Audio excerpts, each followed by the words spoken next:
Dzongsar Rinpoche from all of us here present now. And on behalf of the whole, all of us here today, we wish to really welcome you. And we're almost 400 people here in the Conway Hall. And we're all brought together here out of an interest to hear you speak on the chosen topic of the day. So we look forward to hearing all your thoughts and advice. Thank you.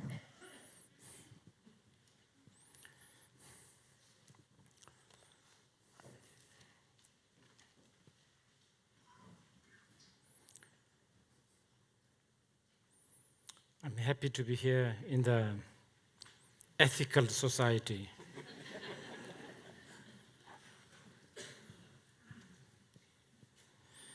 There has been lots and lots of questions and I don't know, expression. I've been going through, I've never ever looked at computer screen this much in my life. I think I will get a 10, but thinking this is kind of an important. I put some effort. I'm afraid I can't really cover everything. I will try to in my 2 talks. Also, many of the subjects are some of the most important and profound and deep and tantric, generally Buddhism and especially tantric philosophy. So it's going to be difficult. It's something you cannot discuss for a few hours and come to a conclusion. So I want you to know that.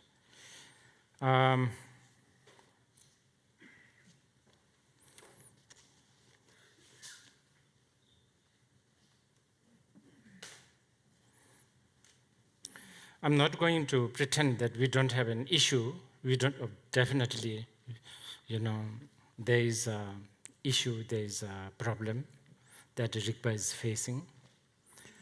Not actually, I would say, even Vajrayana. And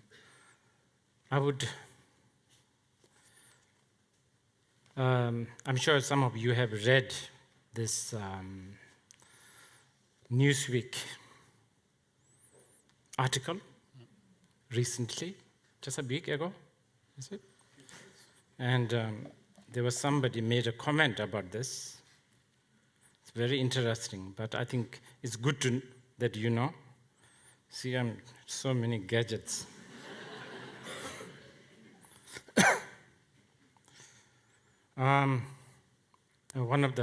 Somebody who made comment about this says, "It is unfortunate that the Tibetan tantric and the Japanese tantric disguise themselves under the name of Buddhism, but actually practice sexual rituals which completely deviates from the teachings of the Buddha, etc., etc."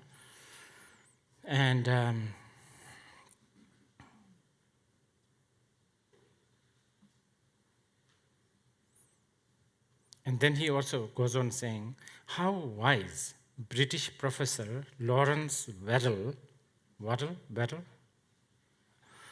who conducted quite comprehensive research on Tibet was, he wrote the following passage 100 years ago, "For Lamaism is only thinly and imperfectly varnished over the Buddhist symbolism, beneath which the sinister growth of polydemonist superstition darkly appears."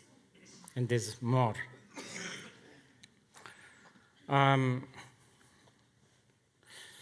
But not just 100 years ago, actually. Vajrayana Buddhism always had controversy. It's nothing new. Lot of reasons. Of course, as always, there's a Vajrayana Tantra and there's a Tantrika, the person. And people always, not everybody behaves. Tantrikas are not always perfect. Even though Vajrayana, the Tantra itself is, from my point of view, from some of our point of view, is perfect. Tantrikas misbehaves. Not all, but some. And they create a lot of damage. But not only that, Tantra, the teaching of the Vajrayana, itself is really, it's difficult to chew, it's difficult to swallow, it's a really tough in one way. It's very avant-garde. So, and to listen and to hear the tantric teaching, you have to sort of stay out of a box, out of a certain zone. I'm going to be a little bit, I don't know, maybe it's ethically wrong to do, but I'm going to use an example, and I'm going to use a Hindu Tantra. Okay. In the Hindu Tantra, so-called Hindu, by the way, just make a note that there is no such thing as a Hinduism. I'm sure many of you know this word created by Abrahamic people.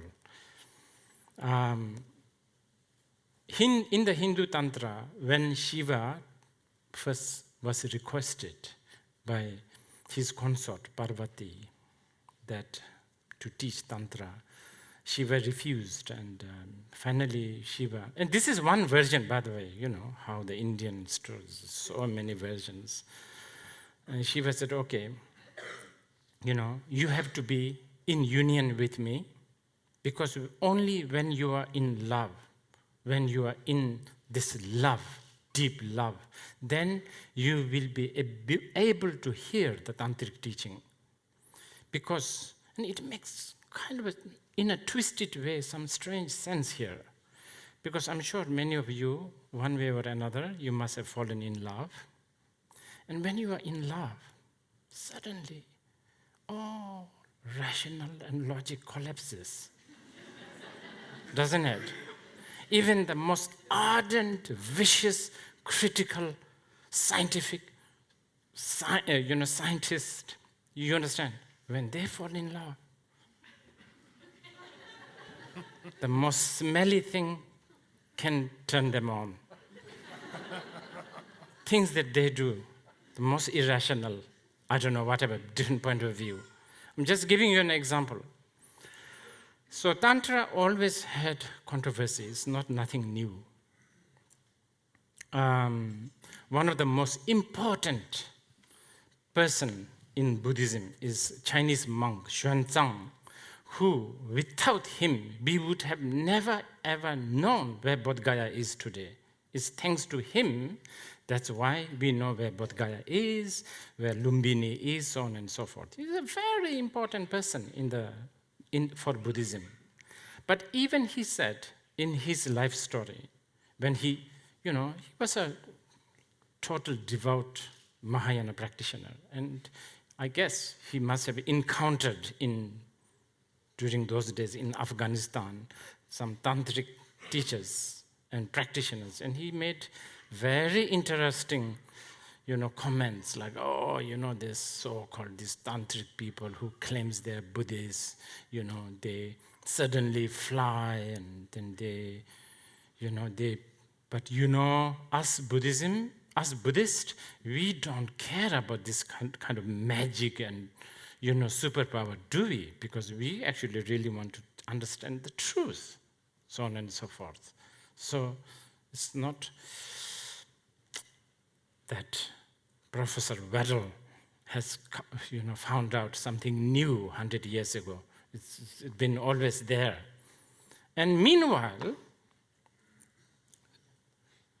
tantric people, we not only have the burden to try to prove that the Vajrayana is the teaching of the Buddha, not only to the Mahayana, we not only have this burden to prove ourselves as a Buddha's teaching, but we have to accept Mahayana as the teaching of the Buddha. Because without the Mahayana, there is no tree. Tantra is like a fruit and a flower. There's no tree. Not only that, we have to accept Sarvakayana as the teaching of the Buddha, because that is the root. So, there is definitely a controversy. And even today, recently published Tricycle, Stephen Batchelor, he said, how are we to understand such accounts of Guru devotion? He's talking about Telopa and Naropa. Am I to believe that the story of Telopa and Naropa actually took place? Can I imagine Buddhist societies in India or Tibet that did not object the religious teachers behaving in this way, etc., etc.?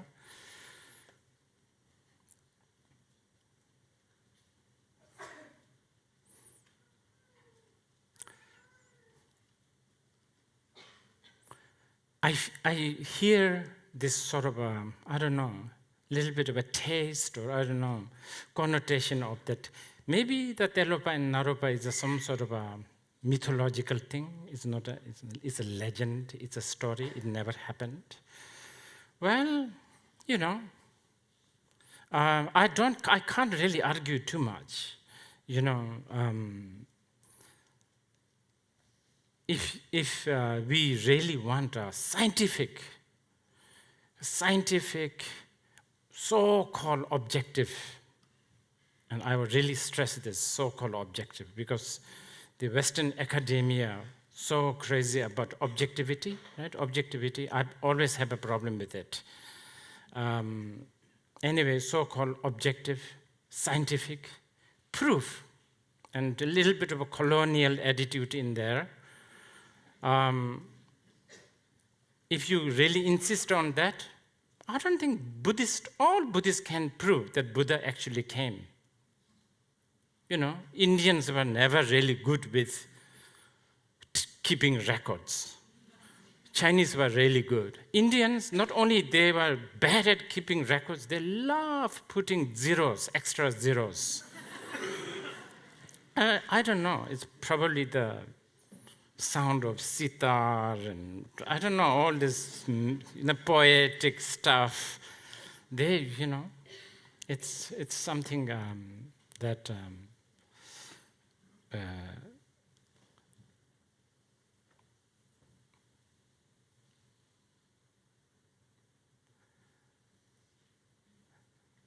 like even when I was growing in my childhood days, my teachers never liked me to make notes. They said that making notes is what the lazy people do. You need to learn by heart. So, you know, the tradition of learning by heart. So they discourage you making notes. It has its good side sometimes, but we realize, you know, there's also now we realize there's some disadvantage in this. I think the reason why there is this kind of problem, like, you know, Mr. Waddles and bachelors and Xuanzangs, is because I think Vajrayana is really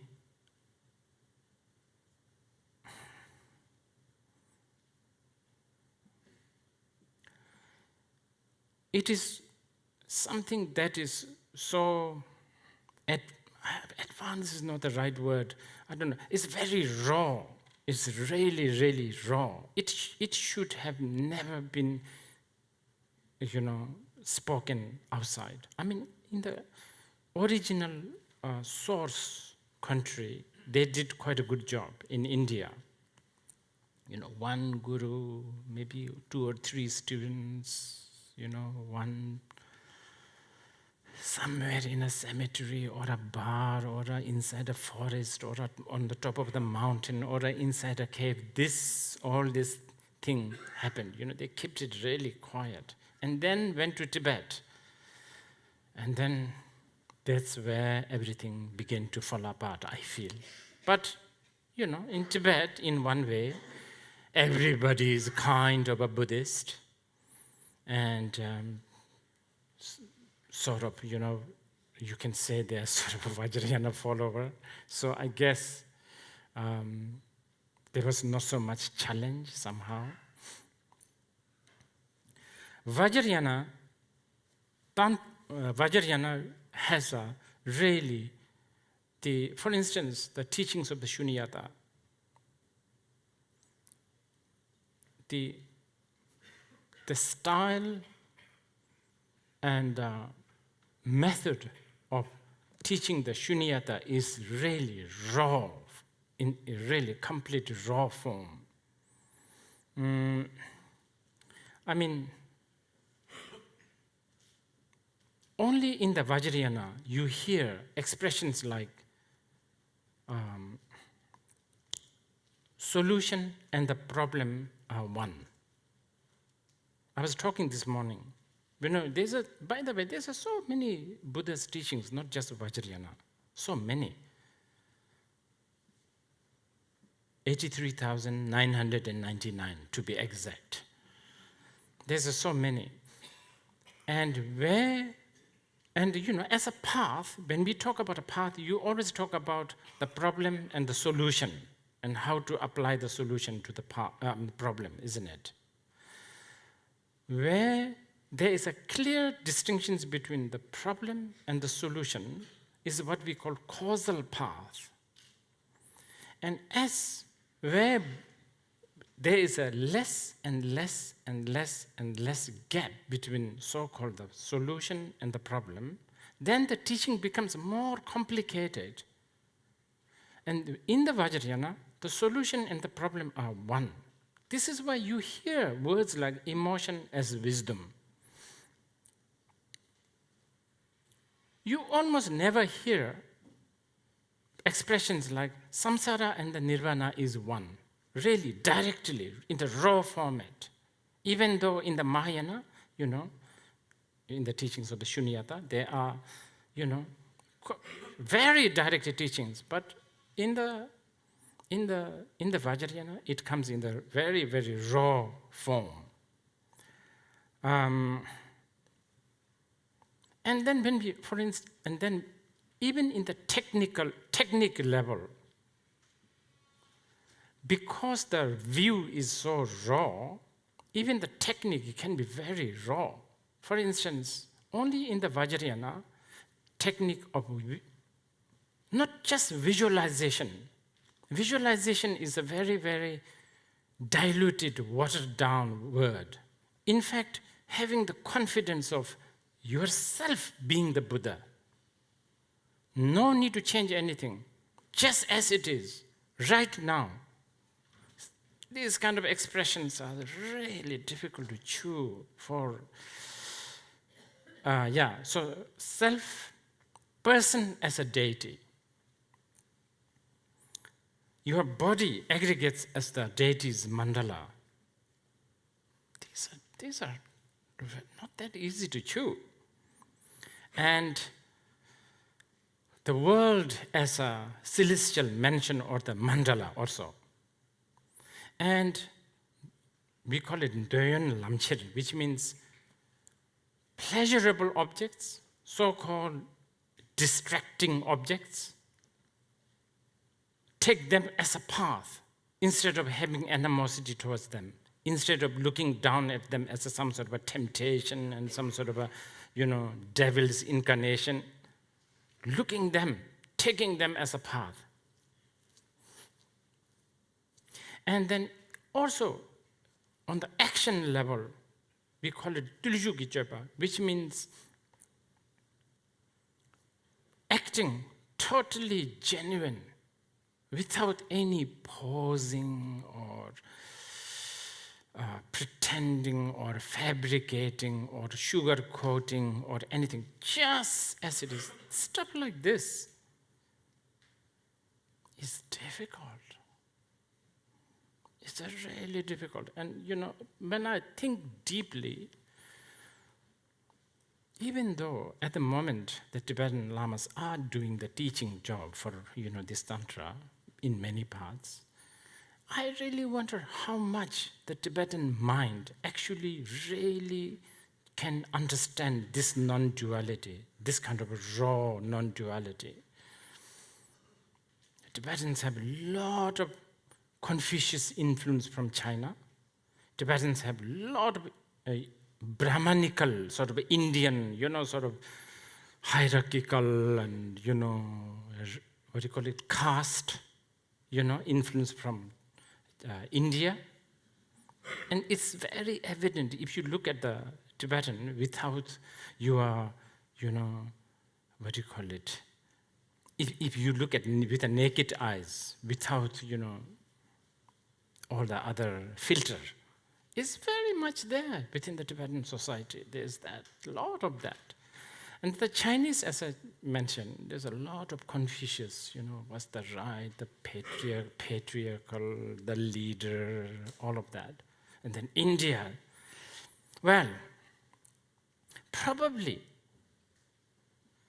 India,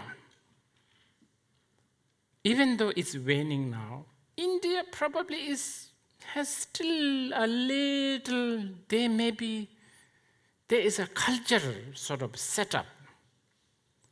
And this is maybe really bad example, but I read an newspaper article long time ago. In Delhi, the government of Delhi organized a special police force whose only job is to catch rats, because Delhi had so much rats and it was really problematic. So after something like 6 months, with something like 1,000 police, they only caught 2 rats. This has got nothing to do with the Indian inefficiency, by the way. You may be thinking this. They found out not many police wants to catch rats. Why? Because rat or the mouse happen to be the bride of the Ganesh, the Lord Ganesh, the wealth deity. So even when we talk about the Ganesh, Indians never even think, how is this possible? A rat as small as this, and then the elephant, fat, big, riding small mouse will be dead right away with the weight of the elephant. They don't think like this. And I remember once I took a flight from Delhi to Kerala, and the plane was full of, what do you call them? Harijan, we call them... No. It's a not eunuch, transgender. Hi. Intersex? Oh, okay. These days I'm paranoid. Not that I will not use a correct word. But I think you know what. So the plane full. I was the only one, and they all were dressed so beautiful. Then I was so surprised. Because, I was so surprised, and I had to ask one of them, what are you guys, where are you going? And then this person told me that, they were being invited by a very, very wealthy family whose daughter is getting married, and their holy substance, they will bless the marriage. Because in India, they are also considered really bad and, look down at them as a bad omen. Hijra, right? And so here you go. Something that is bad today, tomorrow, there's something good. So it really fits in their mind, I think.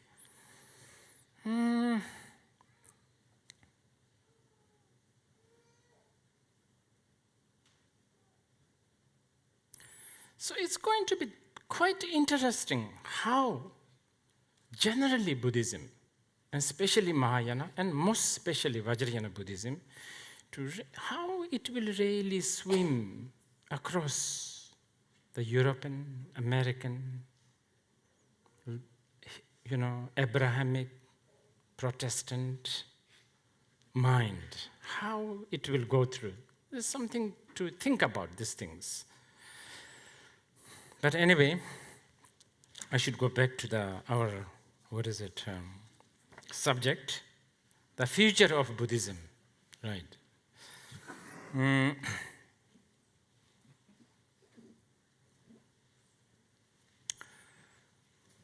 Not only future of Buddhism, future of all spiritual path is, I don't know, is it in a difficult situation? Maybe, maybe not. Volatile, yes, but volatile can be really good. Like a financial volatile situation, you can make a lot of profit out of this if you are smart, how to catch the moment. Volatile can be good. Is it bad? Not necessarily. But yes, lots of spiritual paths are becoming very materialistic. So spiritual materialism is also very, very strong. But it has always been kind of strong ever since, Genesis.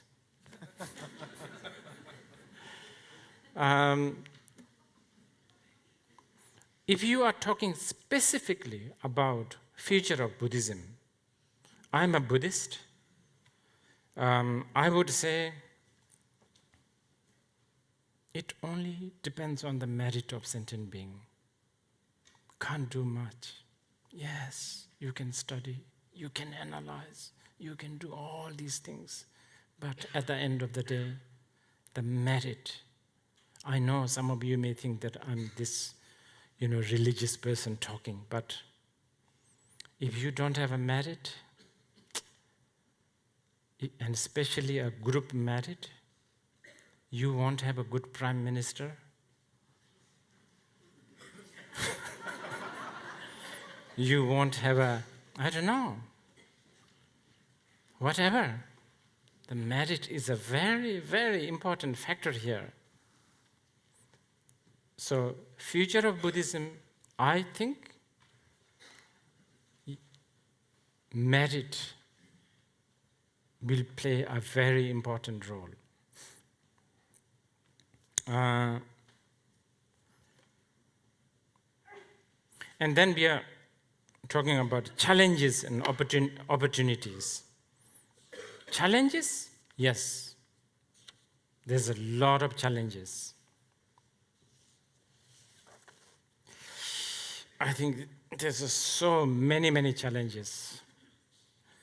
One of the main challenge is not having good teacher, not having enough teacher, should I say? Yeah, someone who can teach. And even if we have teacher, we also know that there are many teachers, especially among the Tibetan teachers. There are so many teachers who are not really qualified, especially in the Vajrayana, not qualified Vajrayana masters, so-called masters. We know very well there are so many tulkus, lamas, rinpoches who indulge in so many bad behaviors and harm students, harm the Dharma, Buddha Dharma, and burn the seed of, inspiration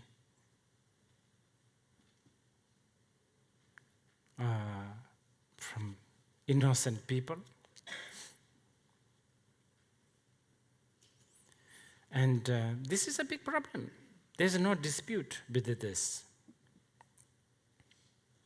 And I am not defending any of them. We should not. In fact, I have been kind of, maybe, I have my own sycophants following me, you understand? And I usually, I usually vent this, and I also have written about it. Sometimes it got me into trouble also. But this is the situation.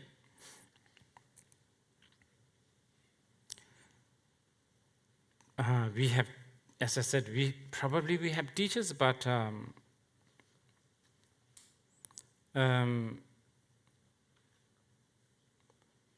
many teachers don't even try to understand the culture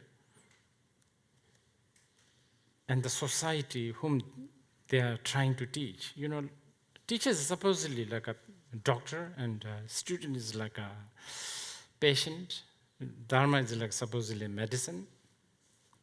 And if the teacher is not even trying to understand the patient's history and the sickness and all of that, then there's definitely a problem. And there is a really, I've been talking, I don't want to repeat too much, I've been talking about this in 3 other places. Basically, teachers really not trying to understand the culture.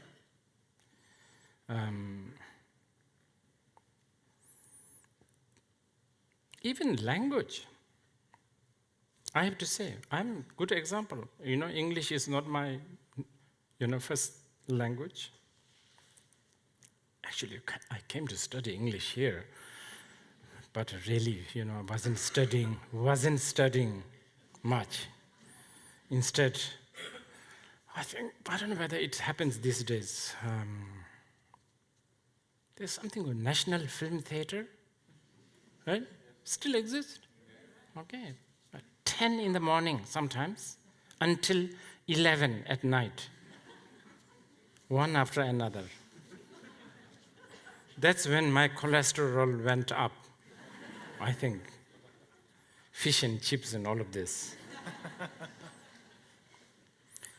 But, I just, realize, for instance, my own English, I've been using the word alleged in some of the, when we were talking about the current issue, and it's a wrong, usage of the word, which I now accept.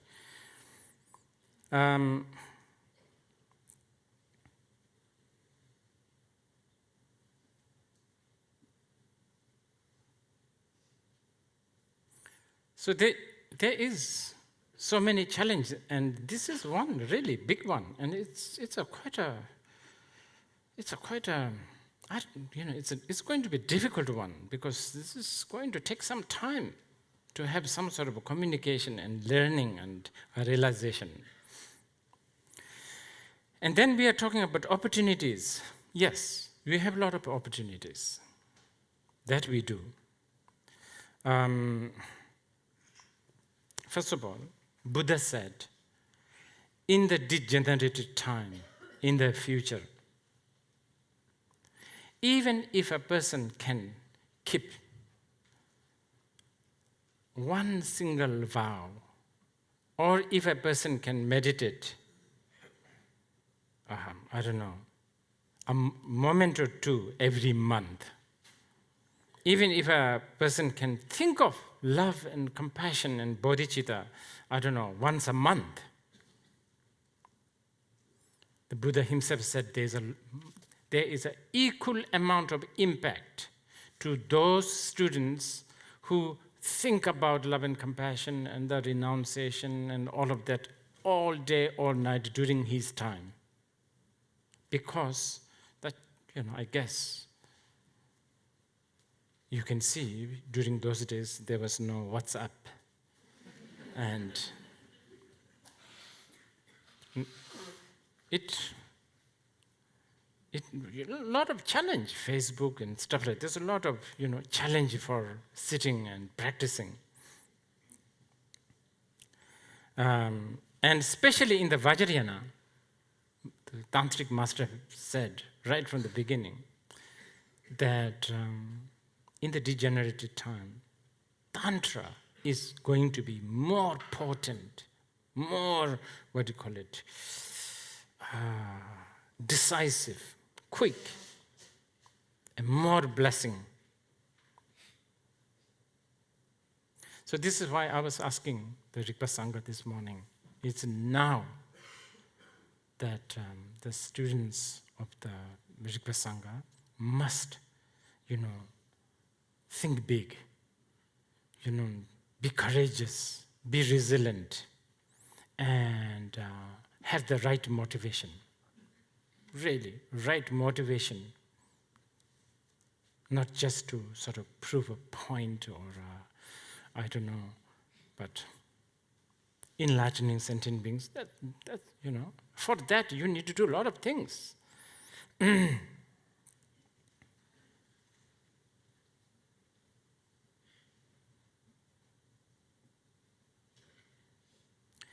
And what is it? It's, challenges and opportunities for Buddhism in the modern world. Yes, opportunities during the modern world. Modern world actually doesn't scares me. It's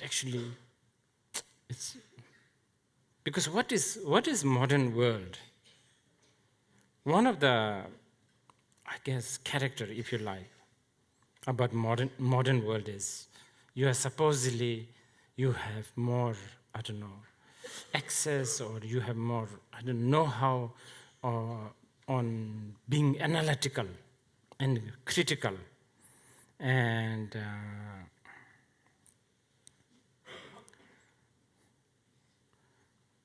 also, the modern people pride ourselves that we are the follower of reason, not just blind belief. And modern people also, we cherish, I'm my own boss.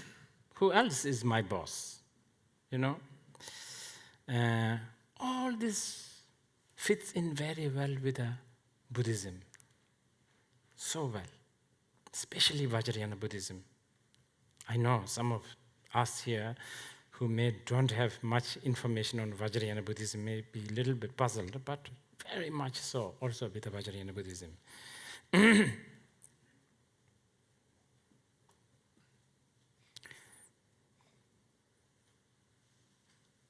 For instance, like Buddha, he was a revolutionary.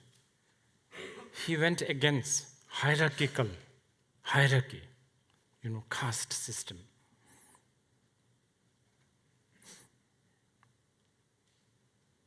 So,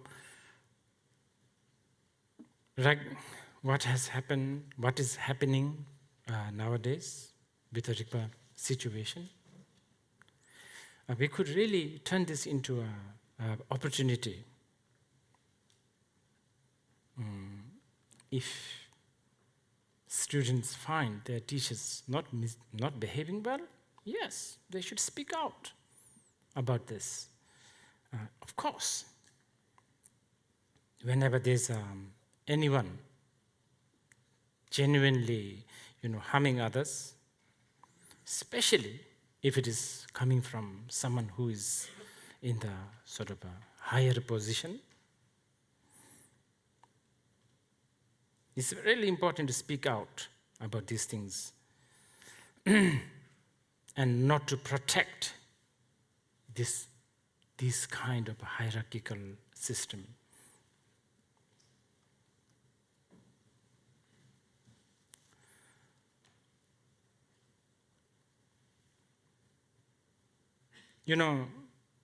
The Vajrayana,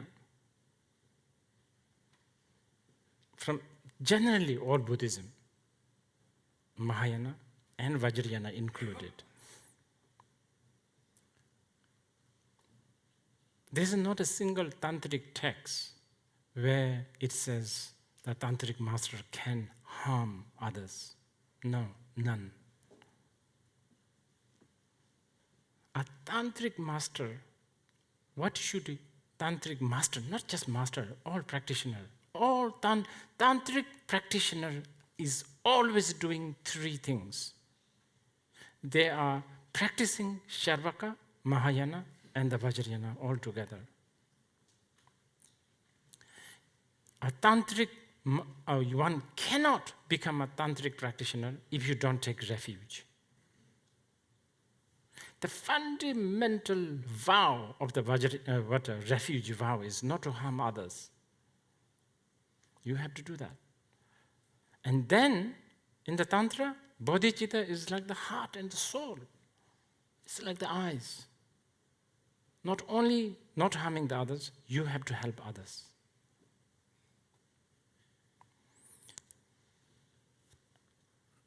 On top of that, if you are a Vajrayana practitioners, and especially master, you have to have a pure perception. And this is interesting. I've been really telling that. We've been hearing a lot about, pure perception to the guru, but you are not hearing enough about pure perception to the student.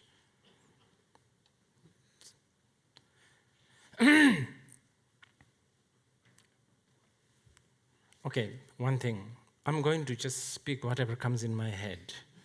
So it's not going to be, I made some notes just because I don't want to miss some of the questions and all of this, but it's not going to be too, cohesive. So please, you'll have to kind of, anyway, you will re-edit in your mind, but,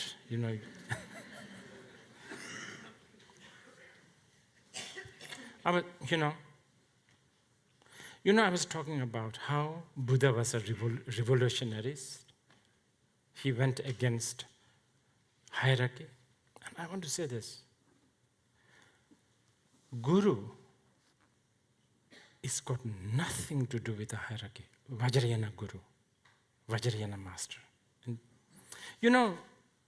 I have to thank Rigpa. This, I haven't been teaching so much in the West, publicly like this, and because of this situation, I've learned a lot. I've learned a lot about what we, as a Tibetan, we overlook. Like this one. There's always this sort of a taken for granted kind of attitude that guru is higher than the student. No. If you are talking about a Vajrayana master and a Vajrayana guru-student relationship, hierarchy doesn't exist. Hierarchy is the dualistic thing. It doesn't exist. So important to know. But I understand.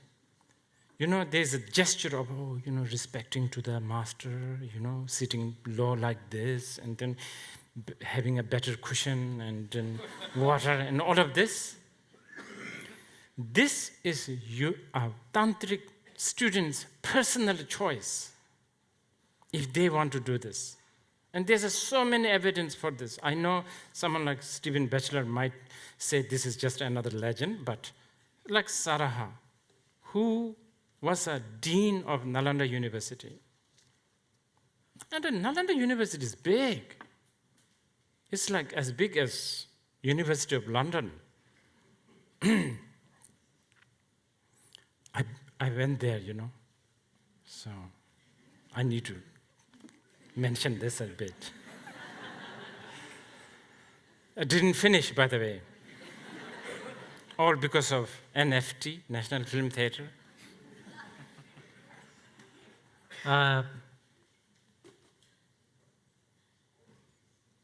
And he had his own, this is a big university. But he had his own Vajrayana master, secretly, somewhere, not in the Nalanda University. And it was she, master, part-time prostitute, part-time arrow maker. Hierarchy, yeah. Another thing is, this is where the Tibetans are culprit. And I want to talk more maybe later, or maybe I may forget, so I will just mention here. Head of a monastery and the guru is a two separate thing. But it got intertwined, I know. You understand what I mean? All this head of. So this is why I question head of a charitable foundation, head of a public whatever, public organization. That role, I'm not saying, theoretically can be done both, but it's like, I think I've been thinking about how a person can do both. I think there's a really good way, actually. But anyway, these two are separate entity. Vajrayana master and the student is a personal choice. It's between head of a public fund or whatever. That's a secular thing. And this got mixed up. Quite.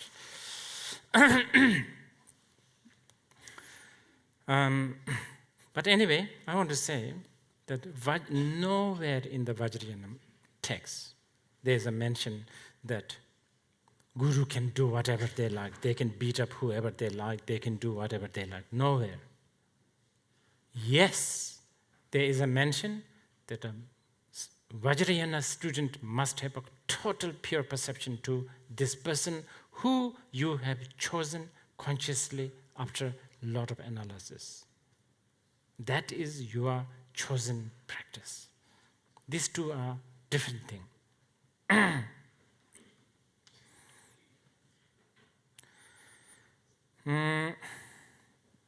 Oh, by the way, this, I think there's some questions. So in other places, I did sort of the summary and then have the questions and answer later asked. But I think what we will do is we will do it in between also. So hopefully you get, maybe, wait. What I want to say is this.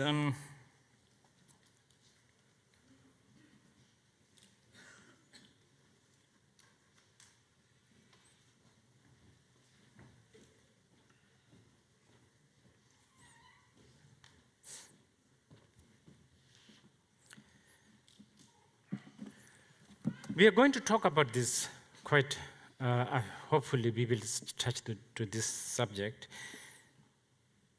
When we talk about these things, I think it's important we keep in two things in our mind, which is two perspectives, I would say. One is sort of the worldly perspective, and then there's, how should I say, sort of spiritual perspective, but more in the Vajrayana level, I would say individual practice perspective from the point of view of genuine Vajrayana practitioner.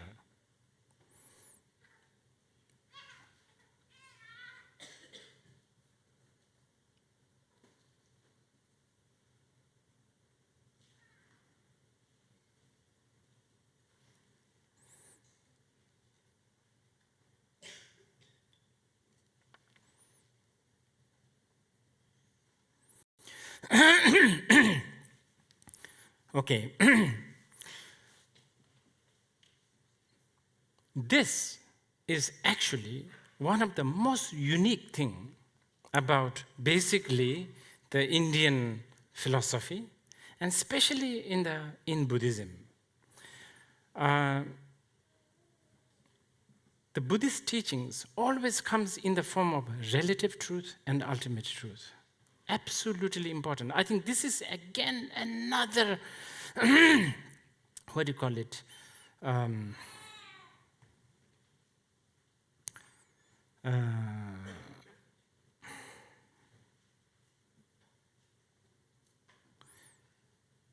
Miscommunication or not enough communication. So much so that recently I actually talked about this, and then I said, there are times that when Buddha taught, he did not really meant it. It's so difficult to express these things. Then I categorize them as a Cinderella teachings. He did not really meant it, but for a purpose he taught that. And this teaching, somehow the people misunderstood me as saying that I denigrate them. Absolutely not. I cannot denigrate relative truth. And this is interesting because in the subject here it says, what dangers are inherent in the rejection of some Buddhist teachings such as rebirth and karma? Like a rebirth is a very important subject. Nowhere in any sutras of the Shastras, Buddha taught that rebirth exists ultimately. Show me one. If you can find one, I will miss the next match. None. Teachings such as relative truth, karma, samsara, nirvana, all these are expedient teaching, very, very important teaching, yet it is not the absolute teaching. I think in the Western mind, absolute is cherished. I have a feeling. It's more like, oh, it's the ultimate, the absolute. Relative truth is sort of looked down. I don't know, somehow I feel that. If you don't, good. Because we don't want to, we are not looking down at relative truth. We are not looking up to ultimate truth. In fact, these two are, there is no such thing as ultimate truth, without, the relative truth. So this is important.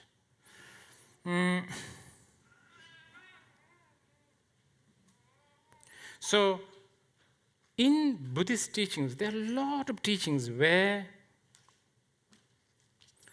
Buddha taught how one should not harm anyone, no matter in what conditions. He taught, as I said, reincarnation. He taught, love and compassion. And also, nowhere Buddha taught you can violate the laws and the rules and the regulations of some country. Nowhere. I will tell you a very good example. Okay, monks, those who are ordained, monks in the Vinaya. Many people think monks' vow gets destroyed, disrobed by having a sex with a woman or some man, whatever, right? That's how many people think. That's how the monk's vow gets damaged or destroyed. Yes, but that's not the only one. You know what Buddha said? And I will give you as an example. If an ordained monk download a software without paying, finished, monk's vow. And this is very much happening. Nobody even pays attention to this. Okay, I need to define this a little bit. What would be the minimum cost of a lunch in London? £2?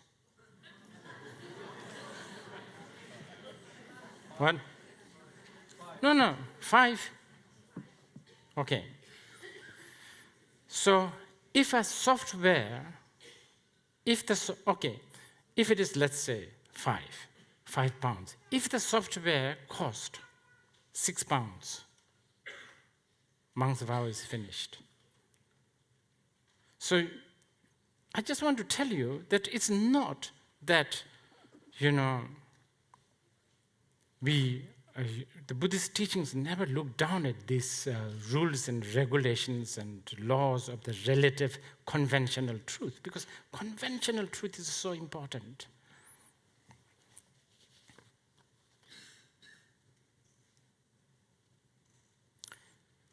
Wait.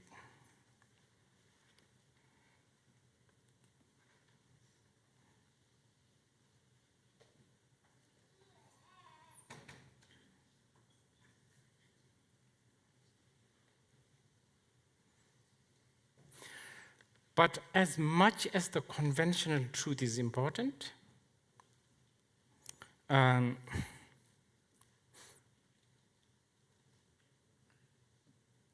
view, the ultimate view, and therefore the path to this ultimate view is also very, very important. So I don't know how to put this into example. It's almost like, yes, you need a rug, but you also need someone to pull the rug out continuously. And this is a sort of the path sort of, if you like.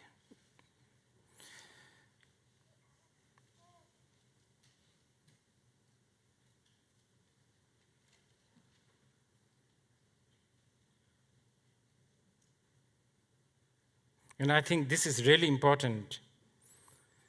This understanding is fundamentally important to not to forget for the future survival of tradition, of the Buddhist tradition or the Buddhist teachings. But I know it's difficult. It's really difficult. Every time when we talk about transcendence, every time we talk about ultimate truth, then immediately people end up having misunderstandings. Every time we talk about all these, the path of transcendence, like deities, what do you call it? All perceptions are deity, all sound as a mantra, all thoughts are wisdom, pure perception to the Guru. When we talk about this, I think somehow it gets interpreted as, oh, the Vajrayana people are not really addressing the conventional issue. You understand what I'm saying? So when you talk about the transcendence and the ultimate sort of teachings of the Vajrayana, it gets interpreted or misheard as we don't care about, people who have gone through the suffering and all of that, which is not true. But what I'm trying to say is, it's also important you don't lose that sort of transcendence path. I've been saying, even meditation, what do you want to do with your meditation? Do you want to transcend samsara and nirvana? Then you follow a proper path. Do you want to have a good sleep and, good life management? Then there's a lot of good app, mindfulness app. This is a choice you have to make. What time is it? 4:05. Maybe do you want to ask some questions? Yeah.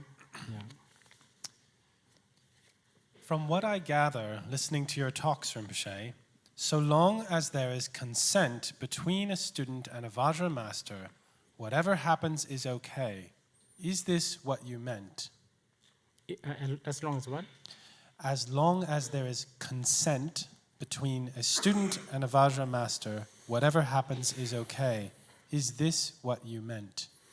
Yes, but we have to really be careful here, because this consent or all this need to be really explained. Actually, this leads to what I wanted to say.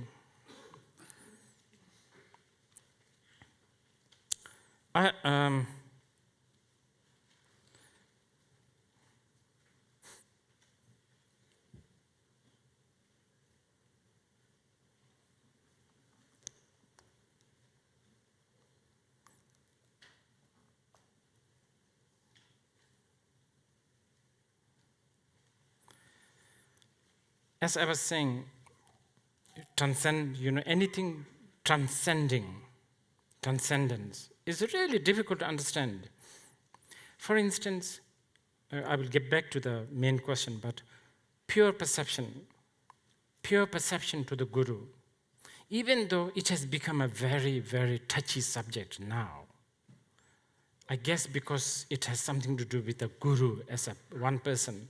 But have you ever thought about this? I've talked about this in other places also. Okay, let's say you are not a Vajrayana practitioner. You don't want to practice Vajrayana because it's too, as Mr. Waddell said, devil worshipping, whatever. Let's say you choose the Mahayana path. Have you thought about this? Your compassion has to be unconditional.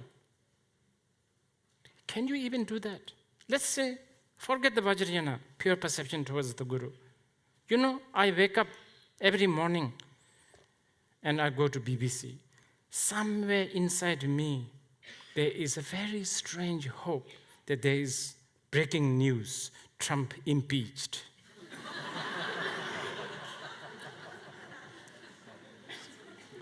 There is that judgment. There is that kind of, like dislike towards him. It's difficult. Pure, let's not talk about pure perception. Let's talk about compassion. Compassion to one, forget all sentient beings. One person. What? You say, I will have compassion to this person only if he or she behaves. In fact, in the Mahayana, we are told that if the person does not behave, you have to have more compassion. So it's difficult. Okay, Mahayana, not for me. Let's go to Sharvakayana.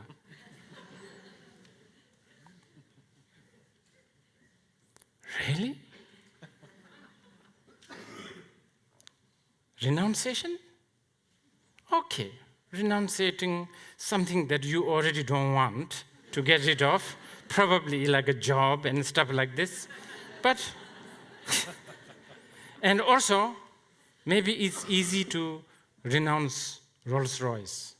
Anyway, maintenance is high. But, renouncing certain things like, I don't know, pension plan, I don't know, insurance, I don't know,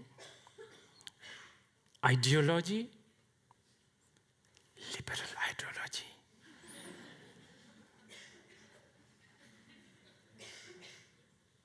Did you hear that? Okay. It's difficult. You can't, so even the Sharvakayana is not that easy.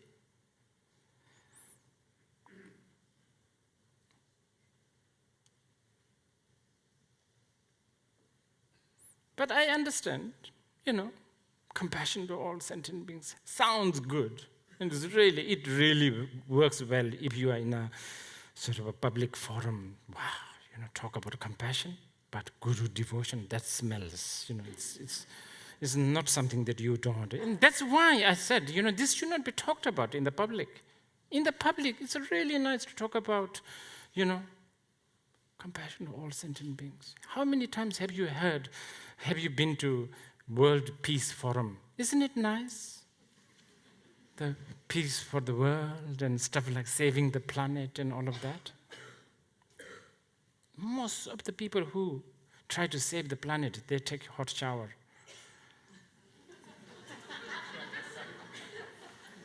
It's very difficult.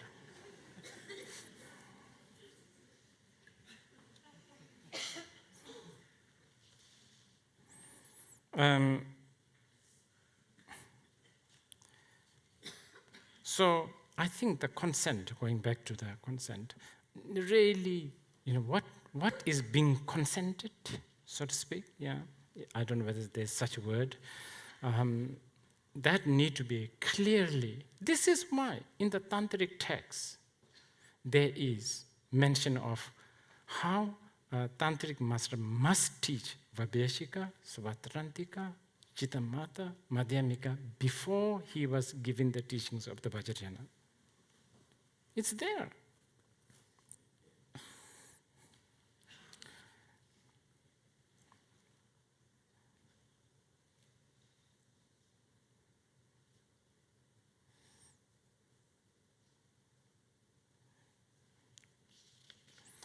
Do you want to go to our next question?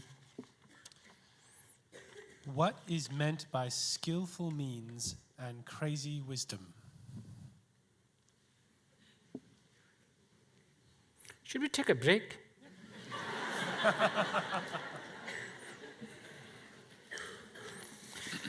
Maybe like 10 minutes break? What do you think? 10 minutes, okay.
Okay, so just want to carry on a little bit about this path in relation to, guru, student, all of this. I think, as has been advised by our masters, motivation is the real crucial thing here. And I guess you say that our motivation is to achieve enlightenment. But what is really enlightenment? I think this is what the students also need to learn. What is that? It should not be misunderstood as a state of happiness. So important. When we define the Buddhist view, meditation, action, and the result, the Buddhist view are the four seals, which I'm not going to go through. Buddhist meditation or Buddhist practice must always eventually or right away go against the duality. And the Buddhist behavior has to be non-extreme. Now the Buddhist result, enlightenment, how do you define that? The Buddhist result is never something to get. It's never something to get. Even the word Buddha has the connotation of awakening, eliminating the sleep, eliminating the darkness, eliminating the delusion. So it's really,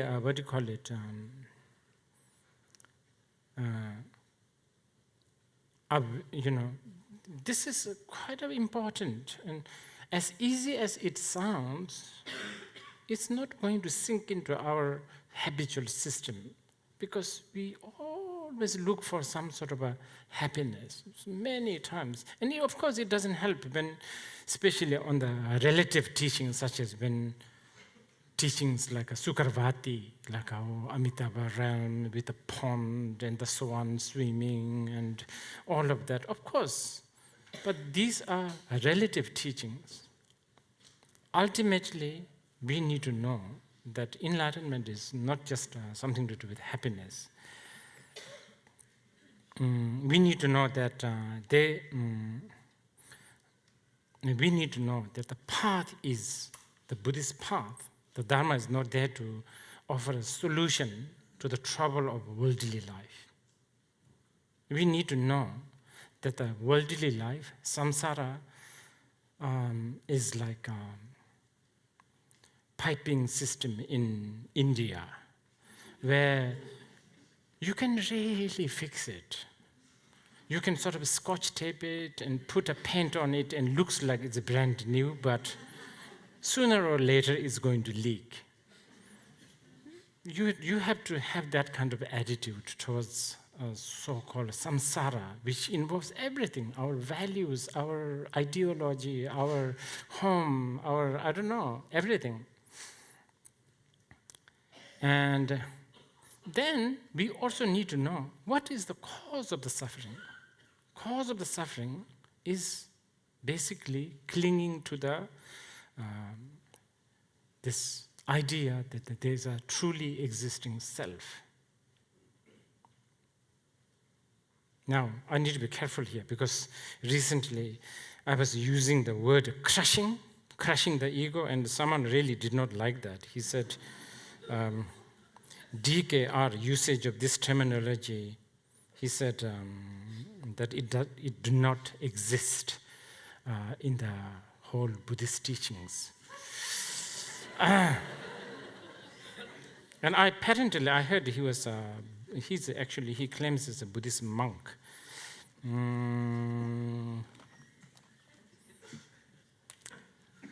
Okay, maybe crushing is politically incorrect word, so I don't know. But he is right, he has some explanation here.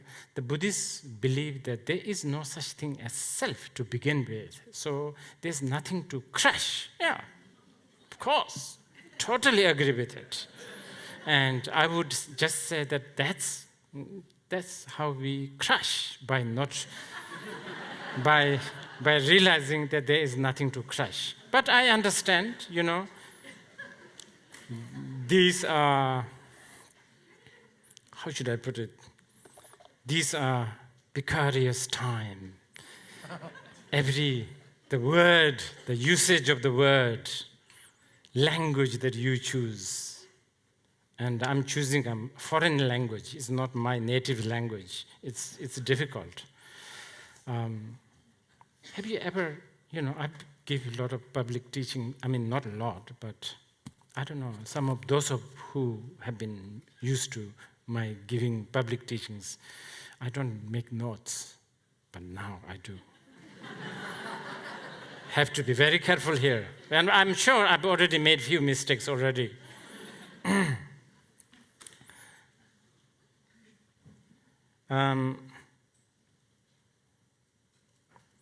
Yes, so our goal has to go beyond self-clinging. We can't be trying to defend ego and destroy it at the same time. It's not in the nature of the Buddhist path, even though this is what we habitually end up doing it, which is understandable. We are a sentient being, we are a defiled being, we do that. But the nature of the path is not like that. And therefore, it's really important to have it's important to have a good foundation, proper foundation of wisdom teachings. Because without understanding of the teaching of emptiness or egolessness or dependent arising, which means the same thing basically, then what will happen? If you don't have the emptiness, if you don't have the egolessness, if you don't have dependent arising, all you end up is having sort of an emotional devotion. And then you also have this so-called peace of mind. Really? You want to just have a peace of mind? Buddhism is not the best solution. It is not peace of mind. There's a lot of other things, massage parlor, good English afternoon cup of tea, English garden, oh, I like it very much. English garden, pudding, Yorkshire pudding, peace of mind immediately, for me.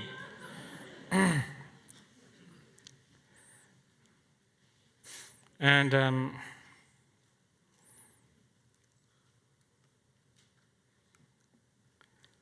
even an intellectual understanding of egolessness, selflessness, dependent arising help us remember what is really our target. Yes, of course we keep on forgetting, but some intellectual understanding will align us to that target. And so when we have all this sort of knowledge of egolessness, cause of the suffering and all of that, then we have quite a good backdrop of the Vajrayana teaching. And I think that's really important. So this is why I've been telling everyone, different places, it's really important to analyze the Guru. Nowhere in the Vajrayana that says without analyzing the Guru and the teaching, you jump to the path and the teacher. Nowhere. It's unfair. In fact, Vajrayana spends more time trying to explain people how they should, from the teaching point of view. But I've already said, the teachers are not doing a good job. Not all teachers are doing a good job.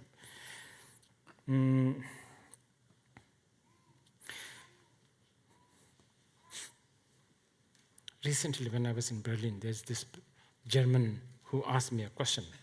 He said, well, I've already answered his question. I don't know whether it worked, but anyway, he was saying, if there's too much secrecy with your Vajrayana master, how are we going to analyze? So totally understandable issue. It's a problem. But I have a more interesting problem I can share with you. That's a problem. I'm not saying it's not a problem, but I have another interesting problem.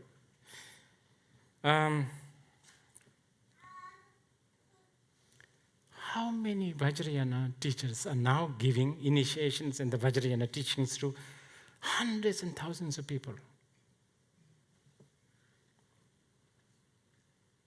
You don't even know their names. Where is the analysis going? You understand what I'm saying? There is no analysis. This to me is really like very interesting, very strange, don't you think? I have already said, first of all, the Vajrayana should never be made into public. Now, if you have to make it into public, then do it, completely, from top to bottom, completely. That would at least, save a lot of time. No need to explain later. Do you know, every time you receive a tantric initiation, especially a big tantric initiations like Chakrasambhara or Kala Chakra or He Vajra, there is so many stages where the lamas actually tell. First, they tell all this set of warning how this is dangerous. Then there's another set where also a warning, but this time telling how Tantra is so precious. You understand? There's two sets of warning. One is, this is a precarious, this is a very dangerous, this is not chewable. Are you sure? Like that. Many. All sorts of substance to drink and the malas and the Vajra and all of that. Then there's another set where the Vajrayana master says, this is so precious, this is like a diamond, this is like a nectar, this is so precious, you should really keep it, are you sure you will keep it properly, are you sure, like that. There's so many warnings. These warnings, these explanations need to be explained properly. So, what is happening? Most of the time, initiations are happening symbolically. Symbolically. Thousands of people, symbolically. So if symbolically initiation is given, then it's a symbolic initiation. So you also keep the symbolic samaya, I guess. Then you also do the symbolic obedience. Symbolic total obedience. What kind of strange is that? It's not proper. And I have to say, I'm also a culprit. I've given a lot of people initiations. I don't even know their names. Most of them, I don't even know them. I have such a dyslexia, is it called? With the names and directions and stuff like this. I don't. Sometimes I give, so-called kind of a more advanced teachings to group. Wow. How much problem that creates. Who gets rejected? They bring their friends, and people not managing to keep it secret because they have to share it to their most beloved friend, so on and so forth. Not so easy, this is. And, one of the, the Buddhists always count emotions, like desire, anger, jealousy, pride, so on and so forth. I think we should add some more. One of the emotion is feeling of rejection. It's a very big emotion.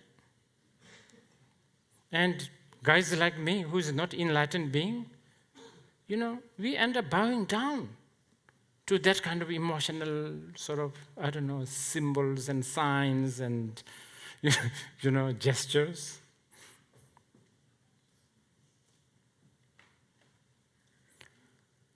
I have heard from Dzongsar Khyentse Rinpoche again and again, nowadays we can only give us symbolic initiations. It's not really proper. When he's giving to lots and lots of thousands of people, when he gives initiation, this is just a symbolic. But this is something you need to make note. Sometimes he would also say, during the times of his teachings, he would say, it's all symbolic teachings. But he would point out to a one or two student quietly and tell me, this man really receives the initiation properly. How profound is this? He gives symbolically, but there's one or two sort of, usually they are not high-ranking lamas, by the way. They're usually this, very poor, like feeble practitioners who are really, really diligent practitioners who lives in the mountain. We only see them once in like 12 years. And Dzongsar Khyentse Rinpoche would say, so-and-so does actually receive initiation properly. So it also tells us that it's a really, really, individual thing.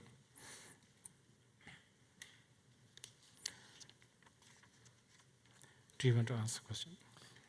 So, what is meant by skillful means and crazy wisdom?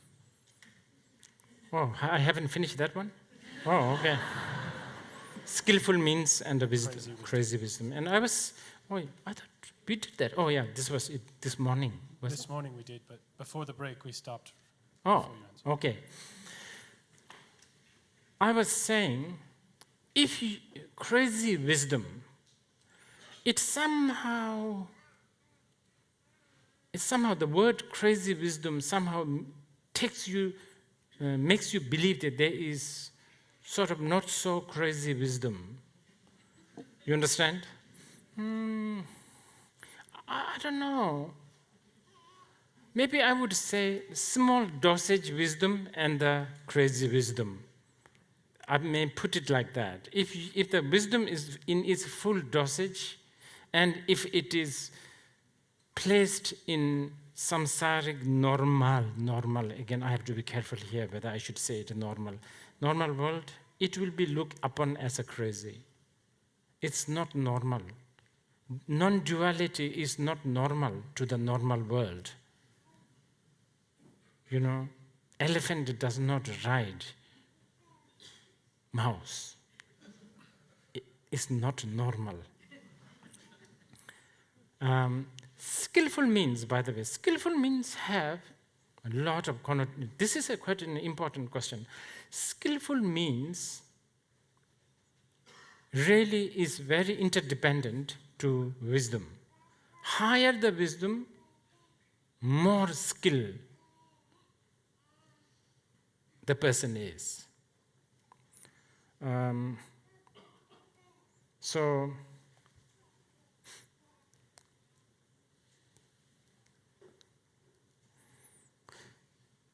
why do we need a skill?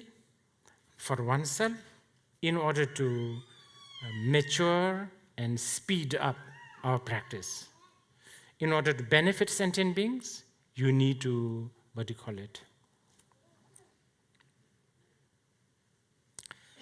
you need skillful means so that you can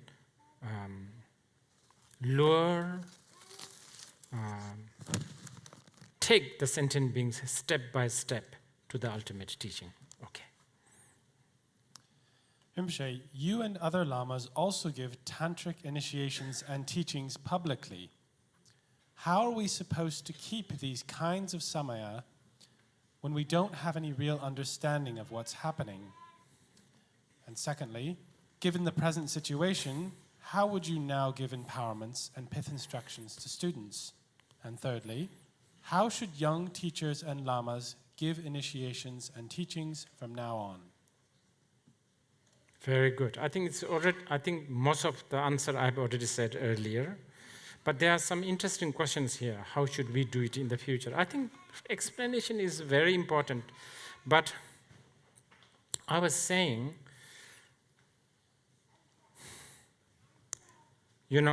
this is what happens. In the Tibetan and the Bhutanese sort of situation, like in the Himalayan situation, sometimes lamas give initiation as part of a ceremony of some mundane thing, like a opening of a post office or a bank. I'm serious. It's like a celebration.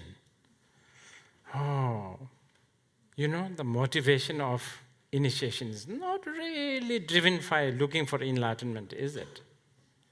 And many of the students there, especially if the lama is publicly known as a very high lama, and you are also some sort of a known person, and even though you don't necessarily have liking towards this lama, they still sit and pretend to receive, because, there's always this kind of dimension. But anyway, going back to, I think two things you can do. If the student is really serious, really, really requesting and really, really wants to follow, the teacher has the responsibility to explain everything and lead the student step by step. But if the student also wants to receive initiation for the sake of the blessing, now that happens, and it's the symbolic initiations that I was talking. If that is the case, then you can also, the higher level of the samaya can't be involved. It really depends so much on what kind of motivation you begin with. There seems to be a conflict between secrecy and transparency in the Vajrayana. Please comment.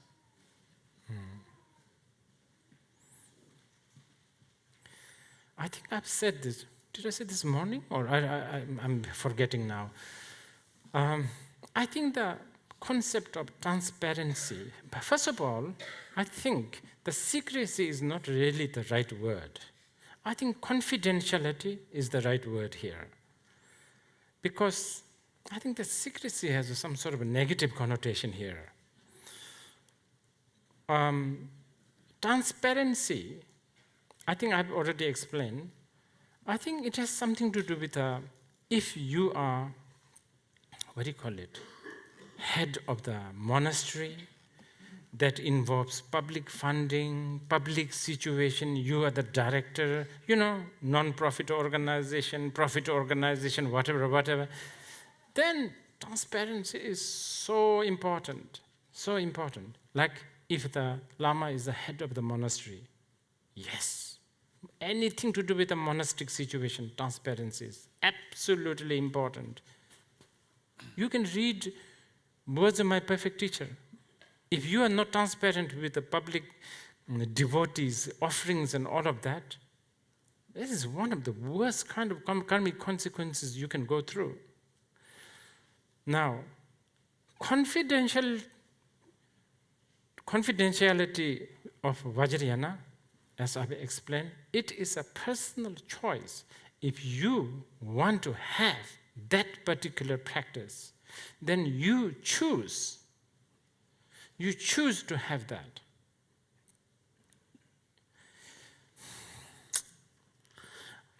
As I said earlier, I've learned a lot this time, and sometimes I also am a little bit, I have a lot of I'm also puzzled a lot. On one hand, the West seems to really talk about the transparency and all of that. On the other hand, there's also a lot of conversation about the privacy, And everybody is going bananas about not giving credit card and not giving what? Your thumbprint and all of this. So, do you have the right to choose this really non-dual path? This is something that you need to think about. So again, it's because of these I was talking about earlier. We need to really think about motivation, what is your goal, and what kind of a setup here, I think. Do you agree or disagree with the following statement by Mingyur Rinpoche, published in Lion's Roar? If physical or sexual abuse has occurred, or there is financial impropriety or other breaches of ethics, it is in the best interest of the students, the community, and ultimately the teacher to address the issues. Above all, if someone is being harmed, the safety of the victim comes first. This is not a Buddhist principle. This is a basic human value and should never be violated. The appropriate response depends on the situation. In some cases, if a teacher has acted inappropriately or harmfully, but acknowledges the wrongdoing and commits to avoiding it in the future, then dealing with the matter internally may be adequate. But if there is a long-standing pattern of ethical violations, or if the abuse is extreme, or if the teacher is unwilling to take responsibility, it is appropriate to bring the behavior out into the open. In these circumstances, it is not a breach of samaya to bring painful information to light. Naming destructive behaviors is a necessary step to protect those who are being harmed or who are in danger of being harmed in the future, and to safeguard the health of the community. Wow, this is really... Can I have that? Oh, is it this? Is it the same? Okay. Number what? 5. Number 5?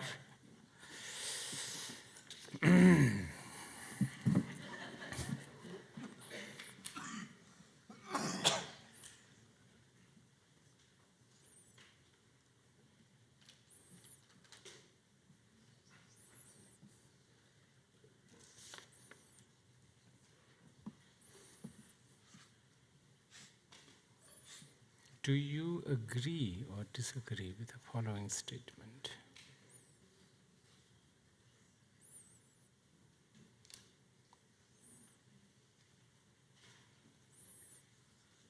First of all,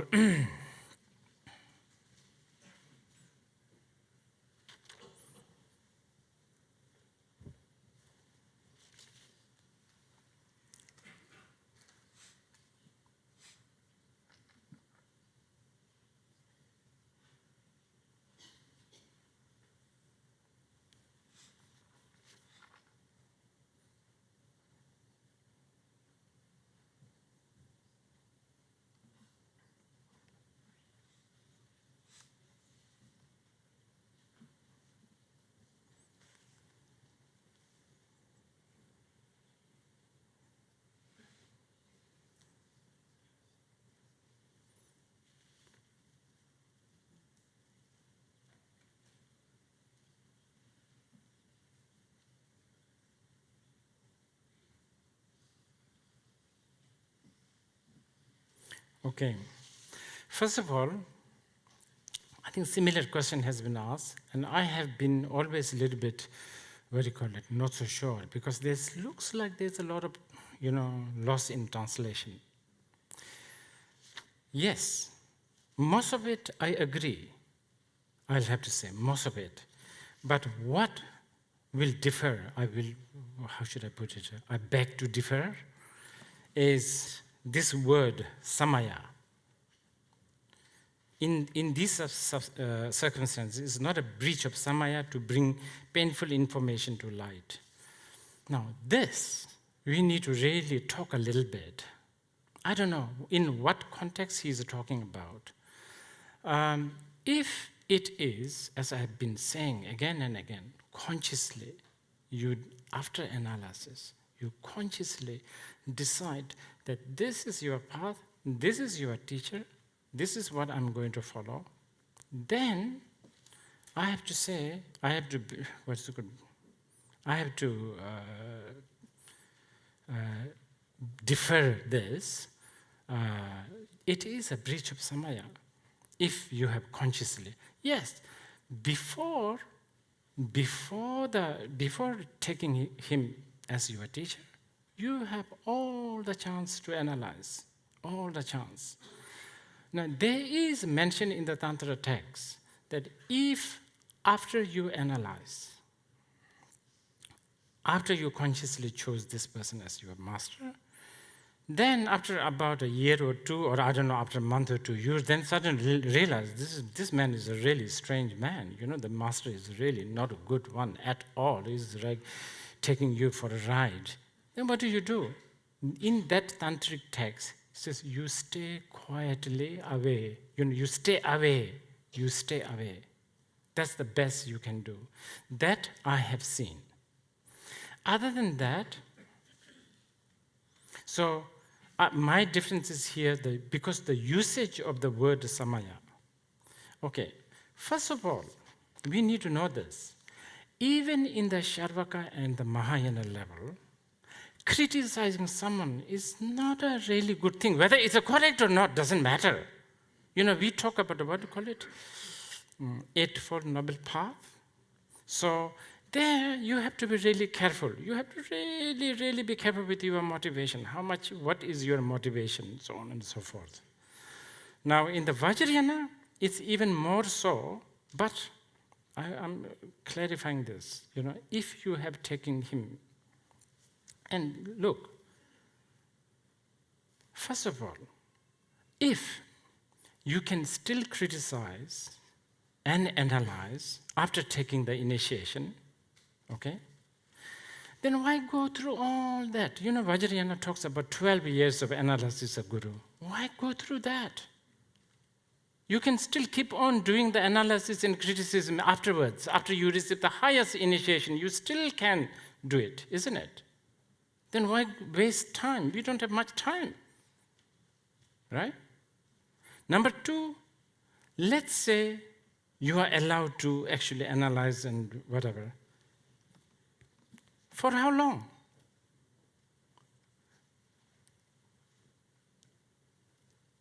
When your duality, as long as you have a duality, you will always find a fault to somebody. And I was saying this morning, there's only one being that we human beings don't find too much fault, and that's dogs. If you stay with a dog, you like them, more and more, and you really, you don't find fault. 2 human beings together, you will always find a fault. And then here is this person who you have asked to, handle your duality, and then you have access to analyze and criticize and also exposure and all of this. It's going to be difficult. You understand? So here I think we will need to, analyze this more. Probably there's a loss of translation. Mingyur Rinpoche is very learned, and by the way, also he belongs to the Takbokaju lineage. Takbokaju lineage. Do you know what I'm talking about? We are talking about the lineage that really cherishes the devotion to the Guru.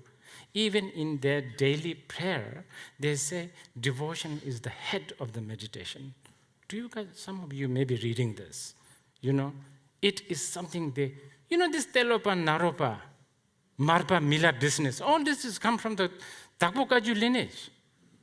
Where do you think? So this is, I think we need to sort of, I think in what context he was talking about, who asked that question, under what context. All this, I think we need to analyze. And moreover, I want to say something. This again puzzles me a little bit. Because I've been recently, because this question was asked again and before. So, in the public forum, I was sort of, people were trying to correct me, saying, but time has changed. This is a modern time. People should have the, ability to, and time to analyze, so on and so forth. Yes, I know. But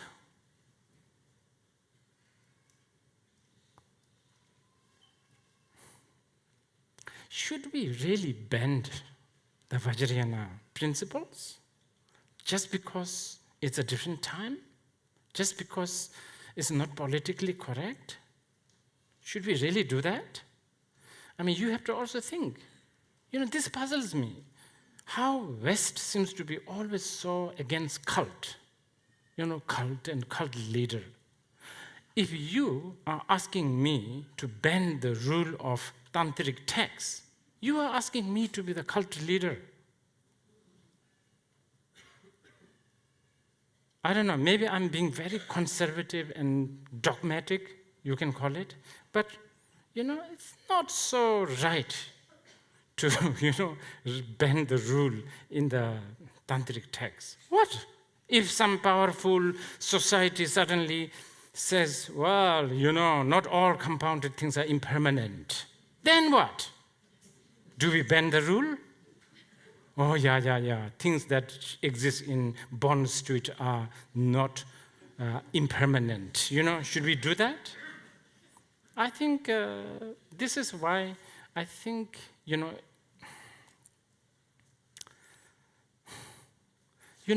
bottom line is this.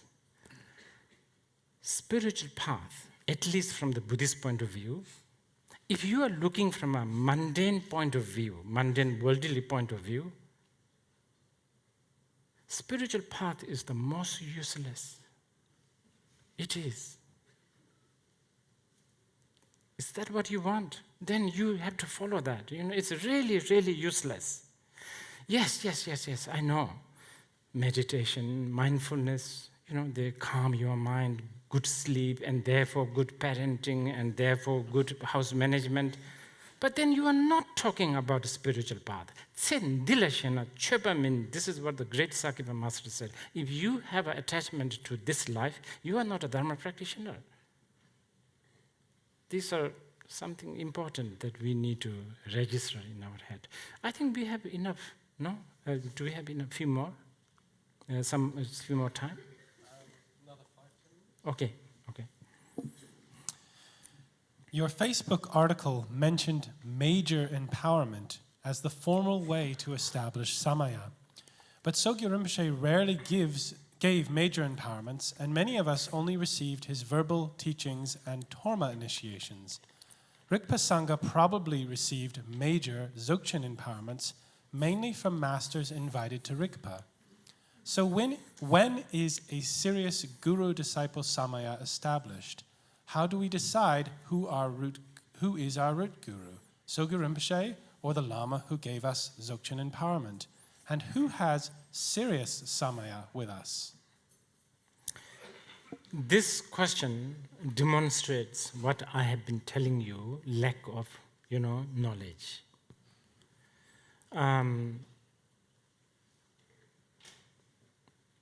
If Sogyal Rinpoche has given Dzogchen teaching, that is the highest initiation. There is no other higher initiation. Those vases that put you on your head and the things to eat and paste here, those are kindergarten initiation. Those are really, really small initiation. The real initiation is the pointing out instructions. That is the highest. And it looks like several times, I have noticed this several times from several students, this kind of question has been raised, and this made me, and it's written in my infamous 19-page article, that I have openly said I question the Sogyal Rinpoche's preparation, and if he hasn't done it, he hasn't done proper job.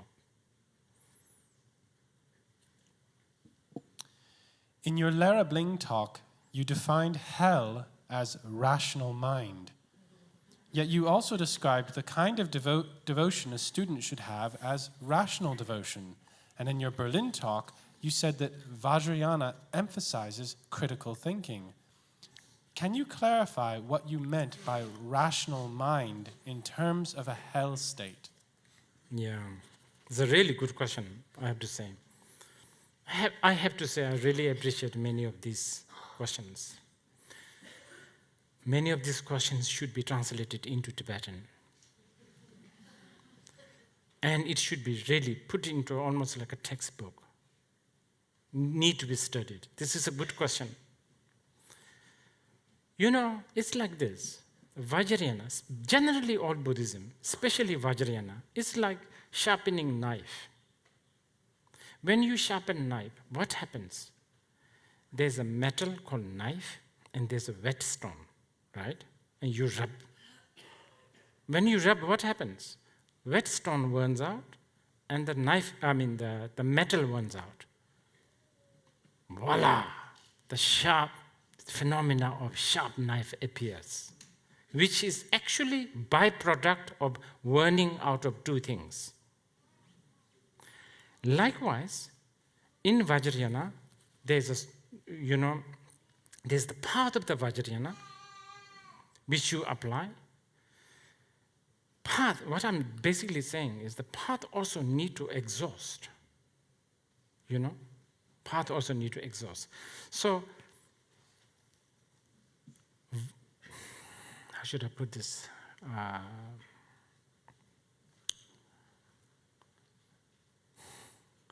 Actually, it's not only Vajrayana, it's also in the Mahayana.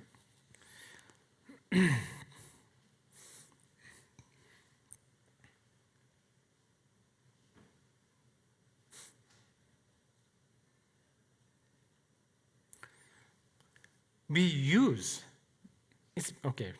to be very precise, we use the rational and analytical thinking to demolish and deconstruct the very rational thinking and analytical thinking. This is the core of the Madhyamika study, especially if you are following Prasangika Madhyamika. It's a really, really important. You use a tool, but you only use it to destroy not only whatever you are trying to destroy, but also itself. So, if you don't do that, if you destroy whatever you are trying to destroy, and if you are not destroying the destroyer, that's the hell. Because if you are still keeping the solution as a souvenir, it means you also have a problem. Because solution is never a solution unless it has a problem. These are very profound point of the Vajrayana. I'm not explaining this very well today. I don't know, somehow, right? But okay, how is it being done? I will give you an example. Have you heard about the tantric practice of upanikrama and sampanikrama, where you have the extensive practice of visualizing yourself as a deity? Yeah? 6 arms, 1,000 arms, all of that. And even when you visualize, you are sitting on the lotus. Have you ever thought about that? Why lotus never gets squished even though you are sitting on it? Have you ever thought about this? This is the non-duality already happening. And what happens? After our extensive visualization practice, you dissolve whatever the deity you are doing. Okay, our touchy subject, Guru, the Guru Yoga. Show me one Guru Yoga where you do not dissolve Guru into you or you into him and he or she and you become inseparable. If you find one, I will miss another match. I'm going to miss a lot of match if you... There is none. The whole quintessential practice of the Guru Yoga is to Palden Lami Kovang Yurtopsho. This is the prayer. Palden Lami Kovang Yurtopsho. May I reach the state of the Guru. this is a kind really.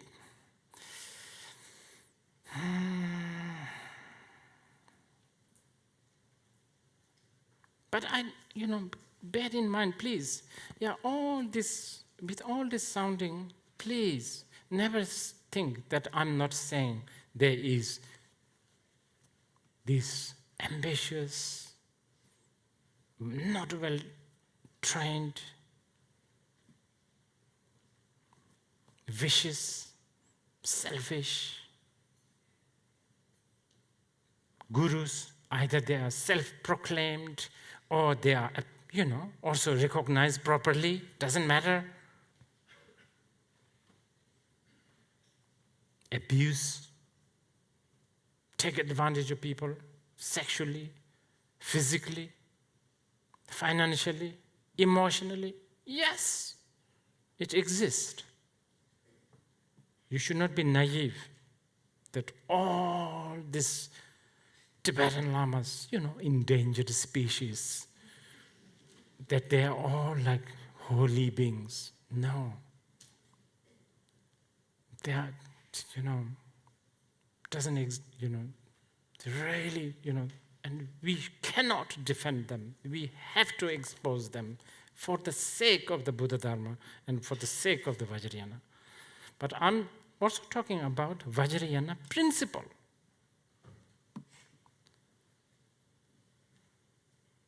In the Vajrayana principle, there is a principle of something called pure perception, which we will be talking tomorrow. Okay. Thank you.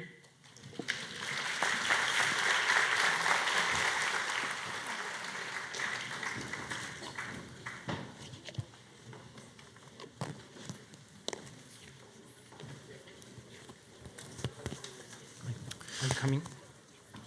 So please remember to take... Yes, please. Should I go? I want to listen. So for us to remember, please to take our belongings with us when we leave now. And also, as we may have heard, this evening there's an optional extra for us. At 7:30 we can go to see Rinpoche's new film,